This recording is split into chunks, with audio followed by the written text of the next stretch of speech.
بسم اللہ الرحمن الرحیم۔ خدیجہ طاہرہ پہ لاکھوں سلام و لاکھوں درود ہیں کہ آپ نے اپنی پوری زندگی میں کیا کچھ کیا۔ آئیے تو خلاصہ کر لیتے ہیں اور خلاصہ کر کے پھر واپس صدیقہ برات۔ خدیجہ طاہرہ کی کل مدت حیات ظاہر، اس کو بڑا ایک عنوان بنا دیا گیا، عام الفیل کا واقعہ، یعنی ہاتھی والے واقعے کا سال مشہور ہوا۔ پیغمبر کی آمد اسی سال میں ہے، پیغمبر کی آمد سے 3 سال پہلے، یعنی ہاتھی والے واقعے سے 3 سال پہلے خدیجہ طاہرہ کی ولادت باسعادت ہے۔ اور کچھ علماء کے لحاظ سے اسی سال، جس سال پیغمبر کی آمد ہوئی ہے، اگر 25 برس کے پیغمبر ہیں تو خدیجہ طاہرہ بھی نکاح کے وقت 25 برس کی ہیں۔ لیکن مسلمانوں نے اور سیاست کے ہاتھوں نے ایسا ظلم کیا ہے کہ اگر اپنے کسی پسندیدہ کو وہاں نہیں پہنچا سکے تو وہاں سے انہیں نیچے لانے کی کوشش کی۔ میں سوچتا ہوں کہ تم نے تو لانا چاہا، مگر جسے خدا اوپر رکھنا چاہے، تم نے عمر کے حساب میں تو گیم کھیلا ہے کہ جی وہ اتنی بوڑھی تھیں اور اتنی بوڑھی خاتون، تو سوچئے کہ جو بڑھاپے میں محمد کے دل پر راج کرے وہ ان جوان بیبیوں سے افضل تو ہوئی۔ کوئی تو کمال ایسا تھا، ورنہ 25 سال کا جوان، نوجوان ایک بوڑھی خاتون سے، 40 سال کی خاتون سے نکاح کیوں کریں گے؟ کوئی تو خاص بات تھی۔ تو پہلی بات تو یاد رکھیں کہ خدیجہ طاہرہ کی عظمت کو کم کرنے کے لیے یہ تمام قصے کہانیاں گڑھے گئے۔ اصلاً 3 سال پہلے عام الفیل سے، یا عام الفیل والے سال میں، یعنی 3 سال کا فرق ہے۔ نکاح کے موقع پر یا آپ 28 برس کی ہیں یا 25 برس کی ہیں، نہ 40 نہ 42، نہ ادھر نہ ادھر۔ اور اب اللہ کے رسول کا نکاح منعقد ہو رہا ہے ربیع الاول کی 10 تاریخ، اور 10 تاریخ میں خدیجہ طاہرہ کی طرف سے جو کچھ کیا گیا، چراغاں ہو، خوشبو کا چھڑکاؤ ہو، الگ ہے۔ خود خدا نے جبرائیل کو بھیجا، مکے کی گلیوں میں مشک و عنبر کی بارش کر دو۔ اتنی بارش ہوئی مشک و عنبر کی، یا کئی مہینوں تک جب کوئی مکے میں آتا تھا خوشبو سونگتا تھا۔ کیسی خوشبو آ رہی ہے کہ نکاح خدیجہ کی خوشبو ہے۔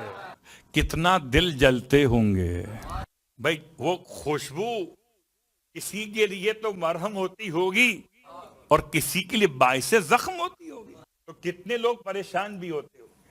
ولیمہ 3 دن تک کیا گیا۔ اللہ کے رسول کے ولیمے کے عنوان سے جملہ خدمت میں عرض کر دوں، ولیمہ ایک کمبائن کھانا تھا۔ نکاح کے موقع پر خوشی میں ایک اونٹ نہر کیا گیا، وہ الگ موضوع، وہ دعوت نہیں ہے۔ جو لوگ آئے تھے ان کے لیے، گھر کے افراد کے لیے جب عام دعوت کی گئی، وہ ایک ولیمہ ہے۔ اور آج بھی ہمارے بہت سے معاشی مسائل نے ہمیں بالآخر لا کھڑا کیا ہے، اب ایک کھانا کرو۔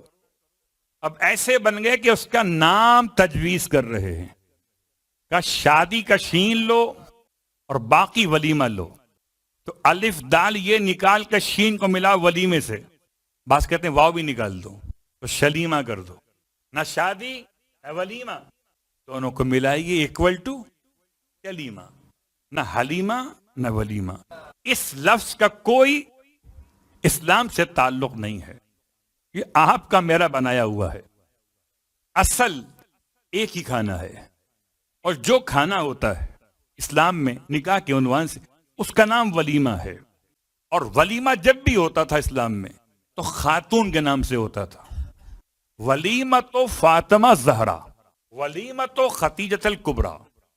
3 دن تک سارے مکے والوں کو ابو طالب نے ایسا ولیمہ کھلایا کہ دونوں خاندان ملے ہوئے ہیں۔ مہر کی بات آئی ہے، اور خطبہ نکاح میں جناب ابو طالب علیہ السلام نے بڑا دعویٰ کیا ہے، والمہر علیہ، کہ سارا مہر میرے ذمے ہے۔ آئے مسلمان اور بتائیں، اپنے دل پر ہاتھ رکھے کہ جس کا مہر ابو طالب ادا کریں وہ نکاح کیسا ہونا چاہیے؟ 20 اونٹ آپ کے مہر کے عنوان میں 20 اونٹ، اور 20 اونٹوں کے ساتھ ساتھ بات لکھا کہ آپ کے مہر میں 500 دینار 500 دینار۔ بعض کہتے ہیں مورخین کہ یہ تمام رقم، یہ تمام اونٹ آپ نے بھجوا دیے خدیجہ طاہرہ نے، اور جیسے ہی آپ کی طرف سے آفر آئی کہ مہر میں خود ادا کر دوں گی، تو کچھ تھے جو پہلے ہی جلے ہوئے تھے۔ اس آفر کے بعد تو اب میں سونے پہ سہاگا نہیں کہوں، نار پہ نار کہوں، آگ پر آگ برسی۔ یہ کون سی بات ہوئی کہ جی عورت مہر دے گی؟ اللہ، سوچئے جناب خدیجہ طاہرہ نے اس طرح کا اظہار کیا ہے اپنی شخصیت کا، اپنے مقام کا، ایسا اظہار کیا ہے جو اس زمانے میں کوئی عام خاتون بھی نہیں کرتی تھی، کہ اپنا مہر سب کے سامنے خود اناؤنس کرے کہ میں دوں گی۔ خدیجہ طاہرہ نے یہ اناؤنس کر دیا، اور جیسے ہی کچھ لوگوں نے اعتراض کیا، جناب ابو طالب علیہ السلام کو جلال آ گیا، میرا محمد ہے اس قابل کہ اگر عورتیں چاہیں تو اپنا مہر ادا کر کے اس کے حرم میں آنے کی خواہش کا اظہار کریں۔ آپ تو سمجھتے ہیں نا، بڑے گھروں میں رشتے کے لیے آپ کو فیس بھی دینا پڑتی ہے۔ گھر اگر بڑا ہو، رشتہ کروانے والی خاتون آپ سے فیس چارج کرتی ہے۔ جناب ابو طالب علیہ السلام نے جلال کے عالم میں جواب، 10 ربیع الاول کو آپ کا نکاح منعقد ہو۔ جب نکاح ہو گیا تو نکاح کے بعد پیغمبر اٹھ کر اپنے چچا کے ساتھ واپس جانے لگے، تو خدیجہ طاہرہ نے اندر سے کہلوایا، کہاں جاتے ہیں؟ یہ گھر تو آپ کا ہے، اپنے گھر کہاں جاتے ہیں؟ یہ گھر تو آپ کا ہے، میں آپ کی کنیز ہوں، جو کچھ میرا وہ سب آپ کا ہے، دوں گی نہیں، دیا نہیں، جو کچھ میرا ہے وہ سب آپ کا ہے، یہ گھر آپ کا ہے، میں آپ کی کنیز۔ باقی ساری ازواج مطہرات اپنے باپ کے گھروں سے نکاح کے بعد پیغمبر کے گھر میں آئیں، اور خدیجہ طاہرہ سے نکاح کے بعد پیغمبر اپنے باپ کے گھر سے خدیجہ کے گھر میں آئے۔ یہیں آپ نے قیام کیا، یہیں سے آپ کو ہجرت ہوئی، اور یہیں سے آپ کو معراج ہوئی۔ کیا صدیقہ ہیں کہ آپ کی شخصیت کے کمالات کے 2 حصے، ایک کمال جو خدا نے آپ کو عطا کیا، اس وقت نکاح ہو رہا تھا، آسمان سے ندا بلند ہوئی، ان اللہ زوج بالطاہرۃ طاہر الصادق، خدا نے جوڑا بنا دیا طاہرہ کا طاہر کے ساتھ۔ ساری زندگی خدیجہ طاہرہ نے 25 سال گزارے پیغمبر کے ساتھ، اور ان 25 سالوں میں آپ کے ساتھ جو مسائل پیش آئے وہ اپنے مقام پر، جو آپ کی خدمات ہیں، آپ بہت حسین ترین خاتون تھیں، یہ خدا کی عطا ہے۔ آپ کی عقل بڑی کامل تھی، یہ خدا کی عطا ہے۔ آپ کے مشورے بڑے صائب ہوتے تھے، یہ خدا کی عطا ہے۔ آپ کا اپنا کردار کیا ہے؟ اپنا کردار ایثار ہے۔ سارا مال ایثار کر دیا، اپنا مقام ایثار کر دیا، حتیٰ کہ اپنی جان کو ایثار کر دیا، پتھر خود کھائے، پیغمبر کو بچایا۔ صرف یہی نہیں، تصور کیجئے آپ کی شادی کو مکمل ہوئے ہیں 5 برس، یعنی پیغمبر اب 30 برس کے ہو گئے، شادی آپ کی ہوئی 25 برس کے سن میں، تو 5 برس گزر گئے تب پیغمبر 30 برس کے ہوئے، اور جب پیغمبر 30 برس کے ہوئے اس کا مطلب ہے ہاتھیوں والے واقعے کو 30 سال پورے ہو گئے، اور مولا کائنات علی ابن ابی طالب علیہ السلام کی آمد ہو گئی۔ تو جناب خدیجہ طاہرہ کے نکاح کے موقع پر مولا کائنات دنیا میں نہیں آئے تھے، مولا کائنات کی آمد ہے جناب خدیجہ طاہرہ کے نکاح کے 5 سال کے بعد، اور اب خدیجہ طاہرہ اور اللہ کے رسول دونوں مل کر مولا کائنات کو اپنے گھر لے گئے۔ بس یہ سمجھیے جیسے مصطفیٰ کو پالا ابو طالب نے، ایسے مرتضیٰ کو پالا مصطفیٰ نے خدیجہ طاہرہ نے۔ مولا کائنات فرماتے مجھے خدیجہ طاہرہ لقمے کے نوالے بنا بنا کر دیا کرتی تھیں. عجیب جملے. سر کے بال سنوارتی تھیں، آپ کے لباس کا خیال کرتی تھیں، جیسے کوئی ماں بچے کو پالتی ہے. بس سمجھتے چلے جائیے اس حد تک کہ جناب خدیجہ طاہرہ اور رسول خدا اپنے ساتھ اپنے بستر پر مولائے کائنات کو رکھتے تھے. جیسے کوئی ماں باپ بچے کو پالتے ہیں، ایسے مولائے کائنات کو خدیجہ طاہرہ نے ماں بن کر پالا ہے. تصور تو کیجیے کہ شادی کو 5 سال ہوئے اور اب 5 سال سے لے کر جب تک خدیجہ طاہرہ زندہ رہیں 20 سال. شادی کے بعد 25 سال پیغمبر کے ساتھ نہیں ہے نا، تو باقی 20 سال ہے. ان پورے 20 سالوں میں مولائے کائنات کے ساتھ شدید الفت، یہاں تک کہ مکے کے لوگ کہتے تھے یہ کون ہے علی؟ کہ ھذا اخو محمد، یہ محمد کے بھائی ہیں. وَأَحَبُّ إِلَيْهِ، بڑے محبوب محمد کے. وَقُرَّةُ عَيْنِ خدیجہ، اور یہ علی جو ہیں خدیجہ کی آنکھوں کی ٹھنڈک ہیں. دنیا کہتی تھی علی کو کہ خدیجہ کی آنکھوں کی ٹھنڈک ہے، اور آج علی والے سوال کا جواب تلاش کر رہے ہیں کہ 12 اماموں کی صلوات پڑھے محمد و آل محمد.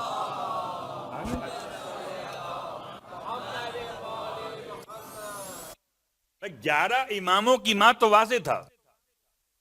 اب چونکہ 12ویں امام مولائے کائنات پہلے امام ہونے کی حیثیت میں، تو مولائے کائنات کو جس نے پالا ہے اسے خدیجہ کہتے ہیں. 55 کے سارے کے سارے زمانے اب میں سمجھ رہا ہوں اگر شیر فاطمہ کا تھا، اسد کی بیٹی کا، تو ہاتھ خدیجہ کے تھے. اگر نسبت والدہ میں فاطمہ بنت اسد ہیں تو نسبت ربیبہ میں خدیجہ طاہرہ ہیں. کیا خدیجہ طاہرہ کا انداز ہے! مولائے کائنات کی محبت، آپ کی تربیت. لفظ تربیت جملہ بہت سخت ہو جاتا ہے.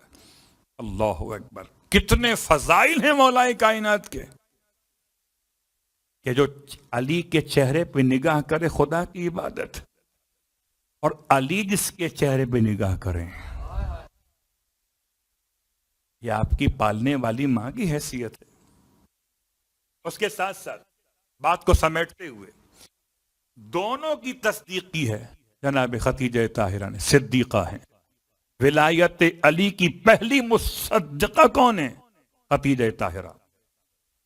نبوت مصطفیٰ کی پہلی مصدقہ کون ہے؟ خدیجہ طاہرہ. دونوں کا کلمہ آپ نے پڑھا ہے. اور مولائے کائنات تو فضائل کو اس طرح بیان کرتے ہیں خطبہ القاسیہ کے اندر: لم یجمع بیت واحد، لم یجمع بیت واحد یومئذ فی الاسلام غیر محمد صلی اللہ علیہ وآلہ وخدیجۃ الکبریٰ وانا ثالثہما. وہ زمانہ وہ تھا جب ایک گھر میں اسلام جمع نہیں ہوا سوائے 3 شخصیات کے. ایک کا نام محمد تھا، ایک کا نام خدیجہ.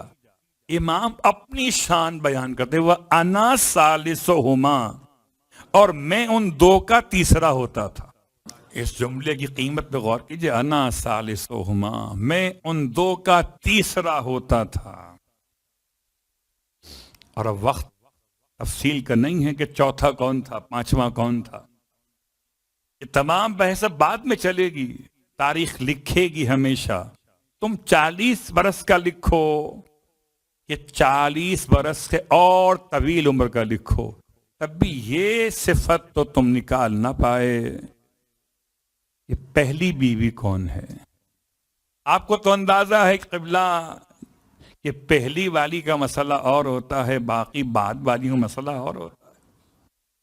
اگر کسی گھر میں 1 سے زیادہ بیویاں ہوں تو پہلی والی کا مقام اور ہوتا ہے، بعد میں آنے والیوں کا مقام اور ہوتا ہے. اللہ اکبر. یہ سمجھانے کے لیے کہتا ہوں کہ پہلی والی اور ہے، بعد والی اور. جو نبی کے اقتدار کو دیکھ کر نکاح میں آئیں وہ اور ہے، اور نبی کے نکاح میں جو آپ کی محبت میں آئیں وہ اور ہیں.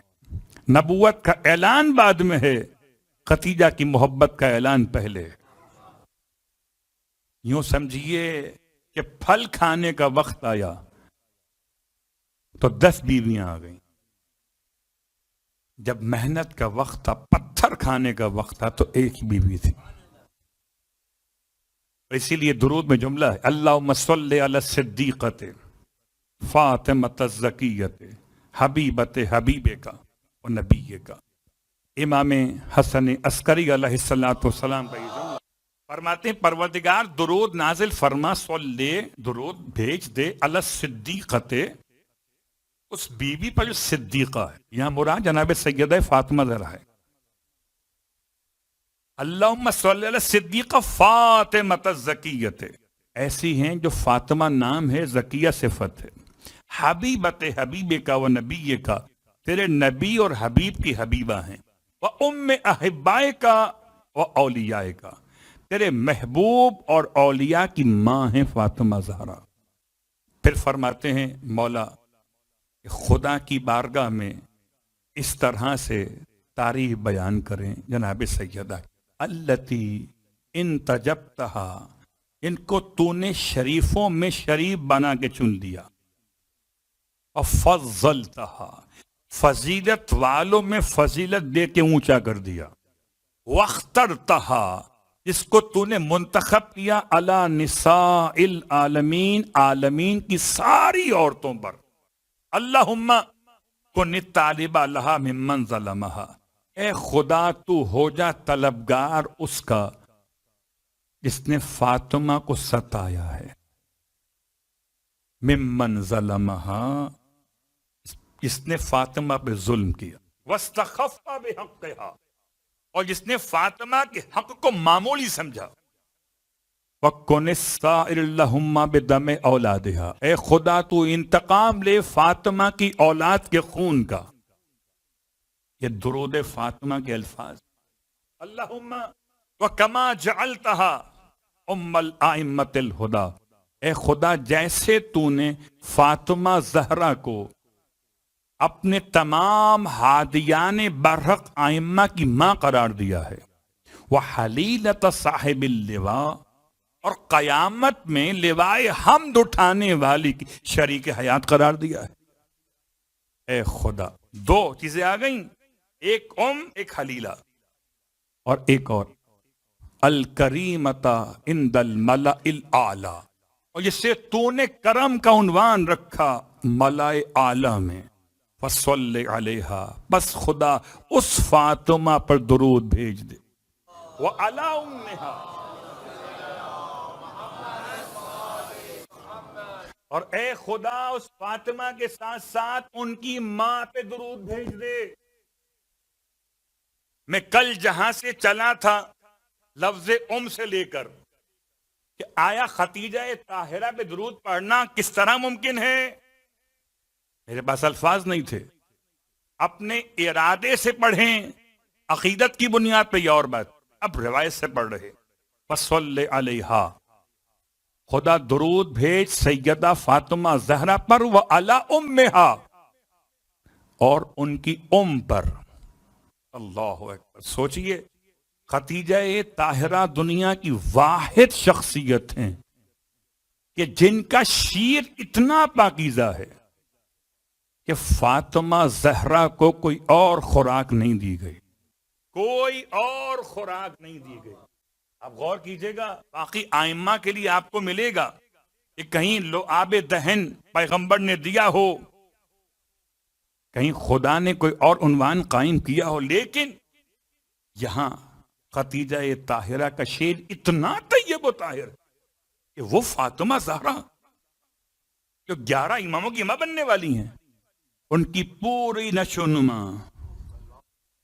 اللہ اکبر، خدیجہ طاہرہ کے شیر سے ہو رہی ہے، درمیان میں کوئی نہیں ہے، کوئی نہیں ہے، حتیٰ کہ 10 سال گزر گئے،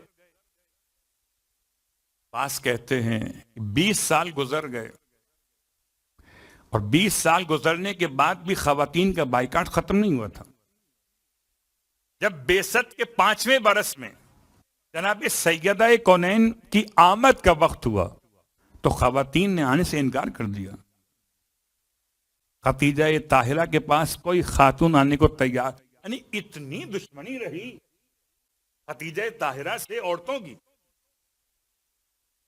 ایسے میں آپ کے پاس 4 خواتین خدا نے بھیجی ہیں. مریم بھی آئیں، آسیہ بھی آئیں، تارا بھی آئیں، خواہر موسیٰ بھی آئیں.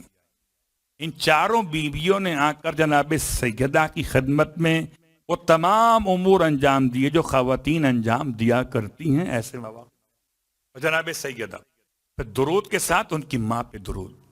کیسا درود؟ صلاۃً تکرم بہا وجہ محمد. ایسا درود بھیج جس کے ذریعے سے پیغمبر کے چہرے پر کرم اتر جائے. صلاۃً تکرم بہا وجہ محمد صلی اللہ علیہ وآلہ ابیہا. اور ایسا درود بھیج تقر بہا اعین ذریتہا کہ جو فاطمہ کی ذریت کی آنکھوں کی ٹھنڈک بن جائے. ایسا درود بھیج فاطمہ پر اور ان کی والدہ پر. اور آخری جملہ گفتگو تمام. اللہم ابلغہم انی فی ہذہ الساعۃ افضل التحیۃ والسلام. اے خدا پہنچا دے ان تمام تک میری طرف سے اسی وقت میں افضل ترین درود و سلام. یہ پورا درود تھا جناب سیدہ. اب اگر کوئی آپ سے پوچھے کہ خدیجہ طاہرہ پہ سلام تو کرتے ہیں، درود جی پڑھ سکتے ہیں. ایسا درود جو محمد کے چہرے پہ کرم اتار دے، جو اولاد محمد کی آنکھوں میں ٹھنڈک اتار دے. اس درود میں فاطمہ کے ساتھ فاطمہ کی ماں. صلوات پڑھے محمد و آل محمد.